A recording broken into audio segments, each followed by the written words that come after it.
If you're interested in coaching and getting better as a coach, there's nothing that you can do more of or anything you can do better than just coach as many games as you can, as many practices as you can. And when I was trying to develop as a coach, I had the opportunity to coach 5, 6 teams during a year and just coach as many games as I could, and whatever level, from girls, guys on, club, high school, provincial, through everything. And I've had so many wonderful experiences because I've had so many experiences in the game. When I developed as a coach, I'll tell you one of the most important things is I wrote down absolutely everything I ever learned at a clinic. Every situation I went to, I wrote it down because I never knew when I needed to refer back to stuff. And I often find myself referring back to so many things over the years because, again, teams change, personnel changes, philosophy changes, dealing with certain situations change. So all of a sudden I get challenged in a different way, and I can reflect back on, okay, I remember this clinic way back when, or this camp way back when, and now I can refer back to my notes. So what I'm really trying to emphasize with this teaching part of what I'm going to do here is that we're going to talk a lot about decisions and decision making and decision training. Block shooting. Just stay on the same spot, shoot the same shot every time. Okay? This is one of the worst things you can do in your practices, is do a drill where they do the exact same thing all the time. This is really bad from a skill acquisition, decision training perspective. He is not mentally challenged on any of his repetitions beyond his first 3. So he shoots inside 3 or outside 3, and now he moves and shoots inside 3. Now on each repetition, he has to make a decision about distance. So he has to change in his mind, okay, how is he shooting? The game changes. Every shot, I would even argue every free throw you shoot, the context changes, so you never shoot the same shot 2 times in a row. So in your practices, you've got to have that thought in your mind. What else can we do to make it more variable? Well, obviously we can move him. So now, each time you shoot it, you're going to shoot outside, inside, and then you're going to move somewhere else and shoot outside, inside. So he shoots outside, then he shoots inside, and now he moves somewhere else, and now he's got to make decisions about distance. Okay? Whatever you take, don't take it in its entirety. Change it somehow, some way, and once you've done it, make it yours. That's such an important part of I think, your coaching plan and your coaching direction, that you take whatever you get and you make it your own. And it's extremely important. So we need to put ourselves in positions where we do drills that make sense in the flow of the game. And we drill not for the sake of drilling, not because we like to drill, we drill so that we can help our teams get more successful. We can vacate this space, which is such a key component. We can cut, so dive to the block, and just sit in that block. And now what? We can bring them up. Good. Go ahead, make that pass. And if we wanted to, we can send you through. And now, on that cut, we can screen it. It could be a catch or shoot. Remember, what's our goal in transition? What is it? Score. Score as quickly, as easily as we can. So these are end game actions. Right? So let's go through the last little bit and let's just review.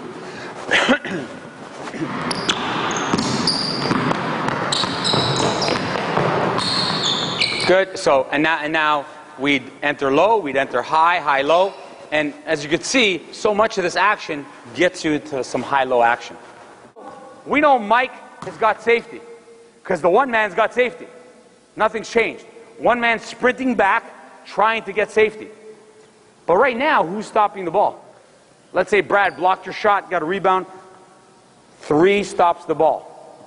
Where are you going? You're going. Now this is the instruction, I think, where sometimes coaches were not specific enough. You're going to the 90 and then reacting to the weak side pass. The quicker your defense adjusts, the quicker you're playing 5-on-5. So I would say I've come up with 15 to 20 of these scenarios, and once you come up with them, you start to adjust to them. What's going to happen in the game, you're going to look and you're going to say, well, why weren't you there? If I had a layup, coach. Like, you can't say to Mike, why were you not at safety when he's doing this? And now he gets a shot block and we long outlet to Anthony, does layup. and Mike gets yelled at? No, that's not fair. It's your system. Did your system account for it? And a lot of what we're going to do in the first hour especially is fundamentals and footwork and skills like that we take for granted. Yeah, go shoot, go do some passing drills, go do whatever. But when I was in Europe, one of the unique things I saw was that's all they did for like the first 6 years of basketball was fundamentals, fundamentals, fundamentals. Footwork, footwork, footwork. What we would do is more stuff like this. So put the ball in your right hand, each, right? Once you start, they're going to, at the same time, throw and catch. Throw and catch. So go ahead, fellas. Right? And they want to get better and faster, right? Better passes, hitting each other's targets, right? Good. We want to start going as quick as we can. Right? They need to be good passes because if one guy misses, he's going to get smoked with the ball coming right after. Right? Then you say switch, so Mike's throwing chest passes. Good. What we can do at a younger age is for pivots, right? We're going to tell Mike, come here. We'll go with two guys here. He's just going to flip the ball out. And we'll say, first one, you're going to go strong, left foot pivot, right? Or forward pivot into a chest pass, right? This is another thing, build your passing into, right? So Mike's going to flip the ball, catch on 2 feet, forward pivot, pass back to Joel, zip it back. Mike's going to sprint back, Joel's going to go, right? It's just so first thing we do always, just sit, pound the ball with your right hand. Eyes up, right? Pound it as hard as you can. Pound it as hard as you can. If you have a 6'9" player, the worst thing that they do is do this, bend over. Why do you want to play like you're 5'2"? Right? If you're 6'9", sit, but pound the ball up to your weight, right? Up to your height. So this is push-pull. Pound, pound, pound, pound, pound, pound. Eyes up, Mike, eyes up, right? Okay, so he wants to push and pull with his wrist as hard as he can the entire time, right? This is mimicking, obviously, a crossover, behind the back, whatever, that type of motion, right? One dribble, pull, right? But once they get good, and Mike wants to pull, look how hard he's trying to pull that ball. And a lot of the stuff that you're going to do today is going to be focused on injury prevention. This is the stuff that the pros are doing. Okay? Anything that I do at my facility, I do it first and foremost to protect my athletes. If you ask your athletes, what's the one thing that's going to take you away from the game that you love? The one thing. What do you think that would be? Injury. Exactly. Injury.